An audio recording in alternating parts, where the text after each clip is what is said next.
அனைவருக்கும் தமிழ் புத்தாண்டு நல்வாழ்த்துக்கள்.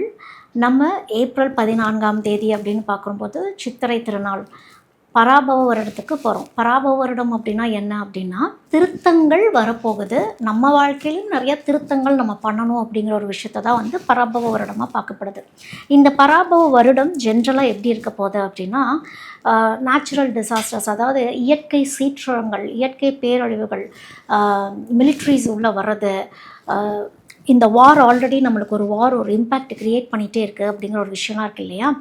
நிறைய விஷயங்கள் மாறும் அப்படிங்கிறது தான். இந்த ஒவ்வொரு சித்திரை திருநாள்லையும் இந்த பராபவ வருடம், இப்போ இது பராபவ வருடம், இந்த ஒவ்வொரு சித்திரை திருநாள்லையும் எப்படி பார்க்கப்படுதுன்னா, இந்த நவநாயகர்கள் இருக்காங்க இல்லையா, இந்த நவகிரகங்கள், இவங்களுடைய பிளேஸ்மெண்ட்ஸ் வச்சு, அதாவது அந்த சித்திரை திருநாள் அன்னைக்கு இந்த பிளேஸ்மெண்ட்ஸ், பிளானட்ஸோடைய பிளேஸ்மெண்ட், கிரகங்களுடைய நிலைகளை வச்சு எப்படி இந்த வருடம் எப்படி போக போகுது அப்படிங்கிறது தான் வந்து பார்க்கப்படுது.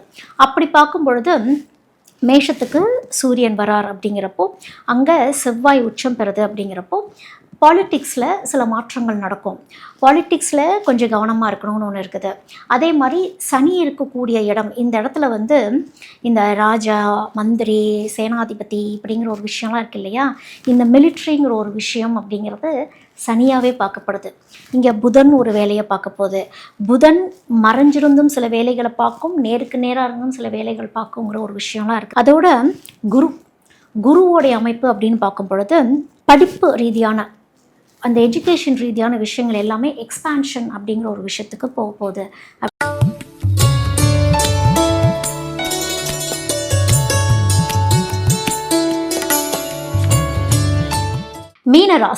மீனராசிக்கு இந்த பராபவ வருடம் எப்படி இருக்கும் அப்படின்னு பார்க்கும் பொழுது, மீனத்தில் உட்கார்ந்துருக்கிறது யாரு அப்படின்லாம் ஒன்று இருக்கு இல்லையா. சனியே வந்து உட்காந்துட்டாரு அப்படிங்கிறப்போ லைஃப்பை பயங்கரமாக மாற்ற போகிறாருங்கிறத விட ஒரு ஸ்ட்ரக்சருக்கு கொண்டு வர போகிறாரு, ஒரு ரீஸ்ட்ரக்சர் பண்ண போகிறாரு அப்படிங்கிற விஷயத்த தான் நம்ம வந்து புரிஞ்சுக்கணும். அப்படிங்கிறது உங்கள் வாழ்க்கையை வேறு மாதிரி ஒரு அந்த பெர்ஸ்பெக்டிவே கொஞ்சம் மாற்றுவார். ஒரு சிலருக்கு வந்து பர்சனல் லைஃப்பில் கணவன் மனைவியாக இருந்தாலும் பிரிவுகள் சந்தித்த மாதிரி இருந்திருக்கும், லவ்வாக இருந்தாலும் ஒரு பிரேக்கப் நடந்திருக்கும், அதிலிருந்து மீள முடியாத ஒரு துயரத்துக்கு வந்திருப்பீங்க. ஏன்னா அந்த டிபெண்டன்சின்னு ஒரு விஷயம் இருக்குல்ல மீனத்துக்கு. மீன ராசி யார்கிட்டெல்லாம் ஒரு டிபெண்டன்சியாக இருக்கீங்களோ முதல் சனி அங்கேருந்து விளக்குவார். உங்களை நீங்கள் எப்படி ட்ரஸ்ட் பண்ணுறீங்க, உங்களை நீங்கள் எப்படி நம்புறீங்க, உங்ககிட்ட என்ன வில் பவர் இருக்குது, உங்களுடைய குவாலிட்டி என்ன, இந்த மாதிரி எல்லா விஷயத்தையுமே சனி உணர வைக்கிறதுக்கு தான் இவ்வளோ விஷயங்கள் உங்கள் வாழ்க்கையில் நடந்திருக்குங்கிறது. ஆன்மீகம் செழிக்கும். நீங்கள் வந்து ஆன்மீக பாதையில் போகும்பொழுது தெய்வ அனுகிரகம் ரொம்ப ஸ்ட்ராங்காக இருக்கும். உங்களுக்கு உங்களோட இன்ட்யூஷன் நல்லா இருக்கும். அதாவது யூகிக்கக்கூடிய ஒரு அமைப்பு. யூகம் ஒரு தடவை தான் வரும். அந்த யூகத்தை மறுபடியும் மறுபரிசீலனை பண்ணிட்டோன்னா அது மாயையாக மாறிடும், இல்யூஷனாக மாறிடும். அந்த இல்யூஷன்ஸ்குள்ளே மீனராசி போயிடக்கூடாது அப்படிங்கிறது தான். அந்த இன்ட்யூஷனுக்கும் இல்யூஷனுக்கும் வேறுபாடு தெரியணும். அதாவது யூகத்துக்கும் மாயைக்கும் வேறுபாடு தெரிஞ்சே ஆகணும் மீனத்துக்கு அப்படிங்கிறது தான். முருகர் வழிபாட்டு ஸ்தலங்களுக்கு போகிறது, சிவன் ஸ்தலங்களுக்கு போகிறது, அங்கே சிவன் கிட்ட போய் அங்கே இருக்க சந்திரனை வழிபாடு பண்ணிட்டு வர்றது. ஏன்னா மைண்ட் அப்பப்போ உங்களுக்கு ஆசிலேஷன் இருந்துக்கிட்டே இருக்கும். ஒரு சில மீனராசிக்கெல்லாம் வந்து புதிய வாழ்க்கை அமையக்கூடிய அமைப்பெல்லாம் இருக்கும். புதுசாக லைஃப் பார்ட்னர் பார்க்குற மாதிரி, உங்களுக்கானவங்களை பார்க்குற மாதிரிலாம் தெரியும். ஆனால் திருமண அமைப்பெல்லாம் மீனராசிக்கு இந்த தடவை உண்டு. ஏன்னா குரு நல்லபடியாக சப்போர்ட் பண்ணுறாரு. அதனால வந்து திருமண அமைப்புகள், நீண்ட காலமாக திருமணம் நடக்காதவங்களுக்கெல்லாம் திருமணம் அமையக்கூடியது, திடீர்னு ஒரு புது வாழ்க்கை வரக்கூடியது எல்லாமே இந்த தருணங்கள்லாம் நடக்கும். அப்போ சனி வந்து நம்மளுக்கு கெட்டதையே தான் பண்ணுமானா கிடையாது. சனி வந்து எல்லாத்தையுமே ஒரு ரீஸ்ட்ரக்சர் பண்ணி சரி பண்ணிகிட்டே வரப்போகுது. இதை எப்படி வந்து அனுசரித்து மீனராசி நடந்துக்க போகிறாங்கன்னு ஒன்று இருக்குது. சில பேர்த்துக்கு கொஞ்சம் கஷ்டமாக தான் இருக்கும். அதாவது வேற வழியே இல்லாமல் இந்த டிரான்ஸ்ஃபர்மேஷன் எனக்கு தேவைப்படுது, நான் இந்த டிரான்ஸ்ஃபர்மேஷனுக்குள்ளே போய் தான் ஆகணும், அதாவது இந்த மாற்றத்துக்கு நான் போய் தான் ஆகணும், ஆனால் நான் மனசார இன்னும் என்னால் அதில் போய் நிலைச்சிருக்க முடியலன்னு சொல்லிட்டு கர்மா புல் பேக் பண்ணுற மாதிரியே திரும்ப திரும்ப வேண்டான்னு ஒரு விஷயத்தை ஒதுங்கி நம்ம வந்திருப்போம்ல, இல்லை அவங்களே நம்மளை ஒதுக்கி வச்சுருப்பாங்கன்னு ஒன்று இருக்கும்ல, திரும்பி போய் எட்டி பார்க்குறது. அதாவது இந்த பழைய காதலை போய் எட்டி பார்த்துட்டு வர விஷயம் அப்படிங்கிறது மீனத்துக்கு உண்டு.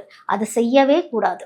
அது வந்து பழசு வேண்டாம், இனிமேல் எல்லாமே புதுசுங்கிற ஒரு விஷயத்தை வந்து மீனம் ஞாபகத்தில் வச்சுக்கணும். ஏன் அப்படின்னா மீனத்தில் இருக்கவங்களுக்கு பெரும்பாலும் அந்த இலகுன மனசு, சீக்கிரம் மன்னிக்கணுங்கிற ஒரு மனசும் ஒன்று இருக்கும். அது வந்து அந்த மன்னிப்பு வந்து சரியானது தானா அப்படிங்கிறதும் மீனம் தெரிஞ்சுக்கணும். ஏன்னா உங்களுடைய செல்ஃப் ரெஸ்பெக்ட், உங்களுடைய குவாலிட்டி பாதிக்கிற மாதிரியான முடிவுகள் நீங்கள் எடுத்துடக்கூடாதுன்னு ஒன்று இருக்குது. சனி முழுக்க முழுக்க வேற வேற மாற்றங்களுக்கு கொண்டு போகிறதுனால நிறைய தெய்வ ஸ்தலங்களுக்கு போங்க. முருகர் வழிபாட்டு ஸ்தலங்களுக்கு அதிகமாக போங்க. திருச்செந்தூர் போயிட்டு வாங்க. திருச்செந்தூர் போய் வழிபாடு பண்ணிட்டு வருது, அங்கே இருக்க சித்தர்களை வழிபாடு பண்ணிட்டு வருது, கொஞ்சம் அமைதியான சூழல்களில் உட்காந்துட்டு வர்றது அப்படிங்கிறதெல்லாம் ஒன்று இருக்குது. பொதுவாக மீனத்துக்கு சொல்லக்கூடிய விஷயம் என்னன்னா, விடுங்க, லைஃப் நல்லபடியாக மாறும் அப்படிங்கிறது நீங்கள் நம்பணும் அப்படிங்கிறது தான். ஏன்னா மீனத்துக்கு தெய்வ அனுகிரகம், தெய்வங்கள் தேவர்கள் காப்பாங்கங்கிறது தான். இந்த பராபவரிடம் சொல்லக்கூடிய விஷயமே என்ன அப்படின்னா, திருத்தங்கள், நிறைய திருத்தங்கள் இருக்கணும். திருந்தனீங்க, திருத்தணும். நான் என்ன தப்பு பண்ணிட்டேன், நான் திருந்திருக்கேன் அப்படி இல்லை. நம்ம எதை தேவையில்லாமல் நம்பிட்டு இருந்தோமோ, எதை தேவையில்லாமல் ஹோல்டு பண்ணிட்டு இருந்தோமோ, இது கண்டிப்பாக அந்த அட்டாச்மெண்ட் நம்மளுக்கு தேவை தானா, இதிலிருந்து எப்படி நம்ம மூவ் ஆகி போகணுங்கிற ஒரு விஷயம்தான் திருத்தங்கள். இந்த திருத்தங்கள் நீங்கள் அக்செப்ட் பண்ணிட்டீங்க, மாற்றங்களை நீங்கள் அக்செப்ட் பண்ணிட்டீங்கன்னா, மாறி போகக்கூடிய இடங்கள், அடாப்ட் பண்ணி நம்ம போகக்கூடிய இடங்கள் நம்மளுக்கு நல்லதையே செய்யும் அப்படிங்கிறத நம்பணும். ஆனால் அவசரப்பற்றக்கூடாது. ஒரு ராகு ஒரு வேலையை தேவையில்லாமல் பார்க்கும், மாயைக்குள்ளே புல் பண்ணிட்டு போக பார்க்கும் அப்படிங்கிற ஒரு விஷயத்தையும் நான் சொல்லிடுறேன். அப்போ உங்களுக்கு டைம் ஒரு வருஷம் ஆகும் சில விஷயங்கள் மாறுறதுக்கு. அப்படிங்கிறப்போ அந்த ஒரு வருஷம் காத்திருப்புங்கிறது ரொம்ப ரொம்ப அவசியம். அப்போ என்ன சொல்லுவோம் அப்படின்னா, இந்த ஒரு வருஷம் கழிச்சு தான் உங்களுக்கு இந்த நல்ல விஷயம் நடக்கும்னா, அப்போ இதுக்கு நடுவில் நான் இந்த தவறுகள்லாம் செஞ்சுக்கலாமாங்கிற அந்த மைண்ட் செட்டுக்கு ராகு கூட்டிகிட்டு போகும். அந்த ஒரு வருஷம் கழிச்சு நல்லது வரதை நான் ஏற்றுக்கிறேனே, ராகு பாவங்களை சேர்க்க வைக்குங்கிற ஒரு விஷயத்தையும் ஞாபகத்தில் வச்சுக்கணும். ஏன்னா இது உங்களுக்கு சனி ஆரம்பம் ஆயிடுச்சு அப்படிங்கிறப்போ கவனத்தில் இருக்கணும். ஏன்னா ஸ்ட்ரிக்ட் ஆஃபீஸர் வந்தாச்சு உங்கள் இடத்துக்கு. ஆல்ரெடி ட்ரில்லிங் ஸ்டார்ட் ஆகிருக்கும். ஸ்டார்டிங் கொஞ்சம் பேஸ்மெண்ட் இப்போ தான் போட ஆரம்பிச்சிருக்கிறாருங்கிறப்போ டிசிப்ளின் ஒரு லைஃப்குள்ளே போயிட்டு ஒரு சேஞ்சஸ்ங்கிற ஒரு விஷயத்துக்குள்ளே நீங்கள் போயிட்டீங்க அப்படின்னா லைஃப் ஸ்மூத் ஆயிடும். முருகர் வழிபாடு செய்ய செய்ய பிளாக்கேஜஸாக இருக்கக்கூடிய விஷயங்கள் எல்லாமே மாற்றங்கள் அப்படிங்கிறது உங்களுக்கு கொடுத்துட்டே இருக்கும். அதிக முருக வழிபாடு பண்ணுங்கள். சிறுவாபுரி போயிட்டு வாங்க. முருகர் ஸ்தலங்கள் உங்கள் வீட்டு பக்கத்துலேயே இருக்க முருகர் ஸ்தலங்களுக்குலாம் நீங்கள் போயிட்டு வரும்பொழுது லைஃப்பில் நிறைய சேஞ்சஸ் வரும் அப்படிங்கிறது தான் மீனராசிக்கு சொல்லக்கூடியது இந்த பராபவ இடத்துல. இப்போ ஆர்கியாதிபதி அப்படிங்கிறது என்ன அப்படின்னா, அதாவது தண்ணி, நீர்நிலைகளை சொல்லக்கூடியது. இது போய் சுக்கிரன் போய் உட்காருது நீர்நிலைகள் சம்மந்தப்பட்ட ஒரு விஷயத்தில். அப்போ சுக்கிரனுடைய குணாதிசயம் என்ன? லக்ஷ்மி தானே. எங்கே தங்கம்னு ஒன்று இருக்குது. நீரே ஒரு லக்ஷ்மி அமைப்பாக சொல்லக்கூடிய ஒரு விஷயந்தான். அப்போது இந்த நீர் அப்படிங்கிறது லக்ஷ்மி எங்கே தங்கும், எங்கே செழிப்பு கொடுக்க போகிறாங்க, எங்கே வறண்டு காணப்பட போகிறாங்க அப்படின்னு ஒரு விஷயம் இருக்குது.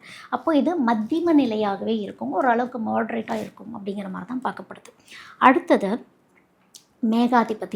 மேகாதிபதி அப்படிங்கிறது சந்திரன்கிட்டயே போயிடுச்சு. ஆல்ரெடி நான் சந்திரனுக்கு சொன்ன மாதிரி தான் இது ஏற்ற இறக்கங்கள் அப்படிங்கிற ஒரு விஷயத்தை நம்ம பார்க்க போகிறோம். மழை ஒரே மாதிரி பெய்யாது அப்படிங்கிற ஒரு விஷயம்தான். பரப்பு நிலை, சரியான ஒரு பரப்பு நிலையில் மழை போய் சேராது. ஒரே இடத்துல திடீர்னு ஃப்ளட்டு மாதிரி உருவாயிடும். ஒரு இடத்துல பார்த்தா இந்த இடத்துல ஃப்ளட்டு வந்துட்டுருக்குன்னா இந்த பக்கம் மழையே இருக்காது. அந்த மாதிரி ஒரு விஷயங்கள்லாம் இருக்கும். அதோட இந்த ரசாதிபதி போய், ரசாதிபதினா என்னது? இந்த லிக்விடு, இந்த ஆயில் சம்மந்தப்பட்ட விஷயங்கள் எல்லாமே தான் ரசாதிபதி. ஆல்ரெடி ப்ராப்ளம்ஸ் நம்ம ஃபேஸ் பண்ண ஆரம்பிச்சிட்டோம் இல்லையா? இந்த சனி தான் அங்கே போய் உட்கார்ந்துருக்கு. அப்படிங்கிறப்போ சனி எவ்வளோ தொல்லைகள் நம்மளுக்கு அதில் கொடுக்க போகுது அப்படிங்கிறது தான். அதாவது இந்த பெட்ரோலியம் ப்ரைஸ், இந்த பெட்ரோலியம் ரிலேட்டடான விஷயங்கள், ஒரு ஆயில் ப்ரைஸ் எல்லாமே ஒரு ஏற்ற இறக்கங்களாகுது.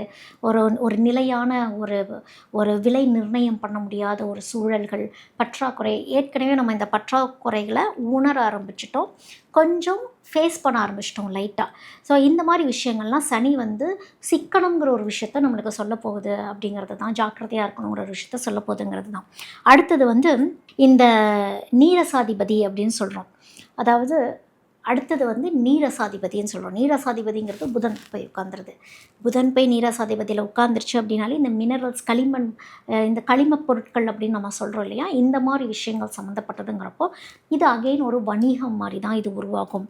அதாவது என்னென்னா, இந்த மினரல் சம்மந்தப்பட்ட விஷயங்கள்லாம் இன்னும் எங்கே இருக்குது, இன்னும் அது எப்படி இப்போ இந்த பிளாக்கேஜஸ்லாம் வருது, இந்த வார்லாம் வருது, வேறு என்ன ஒரு க்ரோத் கொண்டு வரலாம், உள்ளூர்லேயே நிறைய தேட ஆரம்பிப்பாங்க. இதிலேருந்து ஒரு க்ரோத் வர ஆரம்பிக்கும், உள்ளூர்லேயே நிறைய வளர்ச்சிகள் வர ஆரம்பிக்கும். இந்த களிமண் பொருட்களை, இந்த மினரல்ஸ்லாம் எங்கே இருக்குங்கிறத தேடி போகிறப்போ இதோடைய க்ரோத் அப்படிங்கிறது வரும் அப்படிங்கிறது தான் தோராயமாக இந்த வருடத்துடைய பொது பலனாக பார்க்கப்படுது.